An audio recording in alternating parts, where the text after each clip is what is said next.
حاج سلیمان من اینو خریدم امروز، یه تریلی. فردا غروب آماده میشه، پس فردا صبح تریلی میاد اینجا بارگیری میشه میره.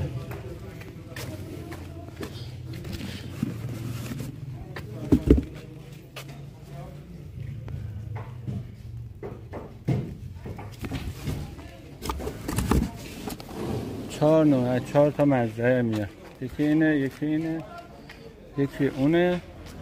3 تاست یا 4 تا؟ 4. یه نمونه هم اونجاست که دارن آماده میکنن.